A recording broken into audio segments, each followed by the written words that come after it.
नमस्कार दोस्तों, मैं हूं न्यूट्रिशन गुरु संजीव पांडे और आपका बहुत स्वागत है हेल्थ खजाना। दोस्तों, हम एक ऐसे देश में रहते हैं जहां वनस्पति बहुतायत में उपलब्ध है और 12 महीने उपलब्ध है। सर्दी की सब्जियां, गर्मी की सब्जियां, बरसात की सब्जियां, सर्दी के फल, गर्मी के फल, बरसात के फल, हर मौसम में हमें फल और सब्जियां उपलब्ध हैं। ये बातें इसलिए कर रहा हूं क्योंकि वनस्पति के अलावा भी हमारे पास फूड सोर्सेज हैं। हमारे पास और भी खाद्य पदार्थ हैं जिन्हें हम एनिमल फूड कहते हैं। पशुओं से आने वाली वो चीजें जिन्हें हम भोजन के तौर पर इस्तेमाल करते हैं। दोस्तों, ये जो एनिमल फूड है वो हमारे लिए कितना और किस तरह नुकसानदायक है, इस पर आज हम थोड़ी सी रोशनी डालेंगे। तो आइए बात शुरू करें।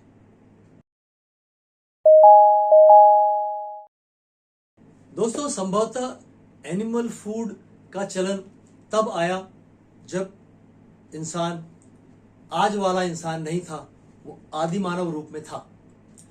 उसे यही चीजें उपलब्ध थी, खेती करना नहीं जानता था। आगे चल के इस पृथ्वी के अलग अलग हिस्सों पर इंसान बसा, फिर जहां जैसी भोजन की उपलब्धता थी उसके अनुसार उसने भोजन करना सीख लिया। तो बहुत सारे ऐसे हिस्से हैं धरती के जहां सब्जियां, फल इस तरह से उपलब्ध नहीं हैं जैसे हमारे भारत देश में।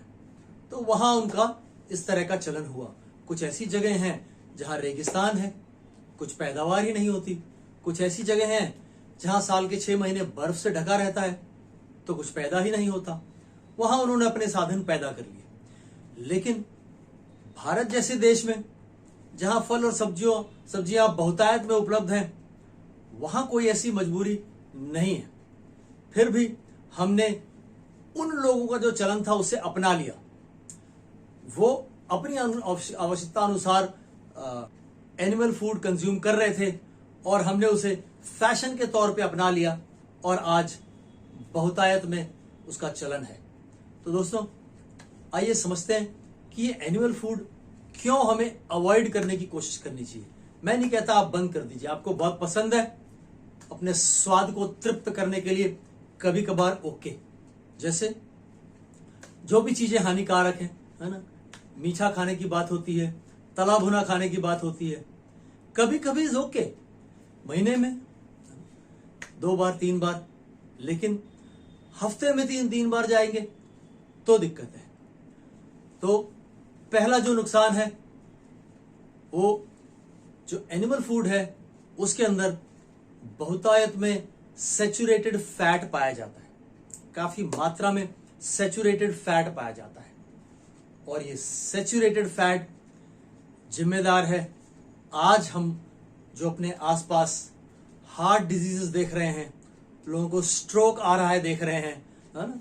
कभी कोई ऐसी घटना देख लेते हैं तो हम उसको एनालाइज करने में लग जाते हैं कि वो तो फिट दिखते थे, वो तो ऐसे थे, उनकी तो ये एज थी, अभी कैसे स्ट्रोक आ गया। There are underlying reasons. ये उसमें से एक है animal food. Number 2, cholesterol. Dietary cholesterol यानी जो भोजन से आने वाला कोलेस्ट्रॉल है उसका नंबर 1 सोर्स है एनिमल फूड। एनिमल फूड में बहुत ज्यादा मात्रा में डाइटरी कोलेस्ट्रॉल आता है और ये डाइटरी कोलेस्ट्रॉल हमें बहुत सारी बड़ी बड़ी समस्याओं में धकेलता है।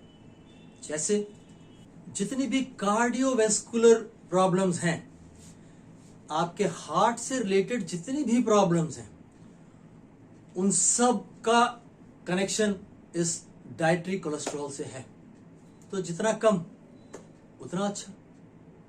Number 3, antibiotics and synthetic hormones present in the animals. वो पशु जिन्हें भोजन के लिए तैयार किया जाता है, इंसान उन्हें इसलिए पाल रहे होते हैं कि उसे आगे चल के भोजन के लिए इस्तेमाल करेंगे, चाहे प्रोसेस्ड के लिए या रॉ फॉर्म में। तो उनको बहुत मात्रा में एंटीबायोटिक्स दी जाती हैं ताकि वो जब उनको इस्तेमाल करना है उससे पहले बीमार पड़ के न उनकी मौत हो जाए। तो बहुत मात्रा में उनको एंटीबायोटिक्स दी जाती हैं। साथ ही वो जल्दी जल्दी तैयार हो जाएं और खूब अच्छा वॉल्यूम क्रिएट करें, इसके लिए उन्हें सिंथेटिक हार्मोन्स दिए जाते हैं, हार्मोन्स के इंजेक्शंस लगाए जाते हैं, और ये सब उनके शरीर में रहता है। और आगे चल के जब हम उसे अपना भोजन बनाते हैं तो वो सब हमारे शरीर में चला जाता है। आज दो बहुत बड़ी समस्याएं हैं जिनके पीछे ये कारण है। एक, इसके साथ हमें मिल जाता है एंटीबायोटिक रेजिस्टेंस, और फिर जब हम बीमार पड़ते हैं और हमारा इलाज चल रहा होता है तो एंटीबायोटिक्स हमें दी जाती हैं और वो हमारे शरीर पे काम नहीं करती, क्योंकि हमारी बॉडी एंटीबायोटिक रेजिस्टेंट हो गई होती है। वो फिर जो दी जा रही है ऊपर से एंटीबायोटिक, वो काम नहीं करेंगी और पता चलता है कि इलाज से कुछ फायदा नहीं हो रहा। एक दूसरी जो प्रॉब्लम क्रिएट हो रही है वो हो रही है हार्मोनल इम्बैलेंस की। ये जो एनिमल फूड है, स्पेशली जो प्रोसेस्ड एनिमल फूड है, उसके जरिए हम बहुत सारा सिंथेटिक हार्मोन कंज्यूम कर रहे हैं और वो जाकर के हमारी बॉडी के साथ छेड़छाड़ कर रहा है और वहां हार्मोनल इम्बैलेंस क्रिएट हो रहा है, जिससे आपने मेरे ऑटो इम्यून डिजीजेस वाले वीडियो में देखा होगा, जाना होगा कि हार्मोनल इम्बैलेंस एक ऑटो इम्यून डिसऑर्डर है। और आपको पता ही है कि ऑटो इम्यून डिसऑर्डर का कोई इलाज नहीं है हमारे पास। जो हमारा मेडिकल सिस्टम है उसमें कोई इलाज नहीं है ऑटो इम्यून डिजीज का। और आज इतनी सारी ऑटो इम्यून डिजीज हम देख रहे हैं, करीब करीब 100 ऑटो इम्यून डिजीज आज प्रेजेंट हैं, जिसमें से जो मेजर हैं उनके बारे में मैंने अपने वीडियो में डिस्कस किया था। और वहां मैंने आपसे दूसरे वीडियो में यह भी डिस्कस किया था कि ऑटो इम्यून डिजीज को से कैसे बचा जा सकता है ना। तो ये एक उसमें से कारण है ऑटो इम्यून डिजीज पैदा होने का, animal food. Next, increased risk of cancers. Animal food कई तरह के कैंसर्स दे सकता है आपको कैंसर होने का रिस्क कई गुना बढ़ जाता है अगर आप ज्यादा मात्रा में या ज्यादा फ्रीक्वेंटली एनिमल फूड यूज कर रहे हैं। एनिमल फूड का खाली ये मतलब नहीं है कि आप चिकन खा रहे हैं, मीट खा रहे हैं। एनिमल फूड का मतलब डेयरी प्रोडक्ट्स भी उसी में आते हैं। एनिमल सोर्स से आया हुआ कुछ भी एनिमल फूड है, राइट। तो इनके ज्यादा सेवन से कई तरह के कैंसर होने के चांसेस बहुत बढ़ जाते हैं, जैसे colorectal cancer, pancreatic cancer, prostate cancer. ये सब कैंसर्स के चांसेस बहुत हाई हो जाते हैं। Next, inflammation. अगर आप लगातार एनिमल फूड कंज्यूम कर रहे हैं तो आपकी बॉडी में इन्फ्लेमेशन क्रिएट होने लगता है, क्योंकि they are very difficult to digest. Animal food products जो हैं वो आसानी से पचते नहीं, तो उन्हें डाइजेस्ट करने के लिए हमारे ऑर्गन्स को बहुत मेहनत करनी पड़ती है, बहुत लोड लेना पड़ता है, जिसकी वजह से धीरे धीरे इन्फ्लेमेशन क्रिएट होने लगता है। कई ऑर्गन्स के अंदर सूजन आने लगती है, और अगर ये लगातार यूं ही चलता है तो उसी को हम क्रॉनिक इन्फ्लेमेशन कहते हैं। और आप जानते ही हैं, मेरे पिछले कई वीडियोस देख के आप जान गए होंगे कि क्रॉनिक इन्फ्लेमेशन किन समस्याओं के लिए जिम्मेदार है। सभी तरह की हार्ट डिजीजेस, डायबिटीज, तरह तरह के कैंसर, ये सब क्रॉनिक इन्फ्लेमेशन का नतीजा होते हैं।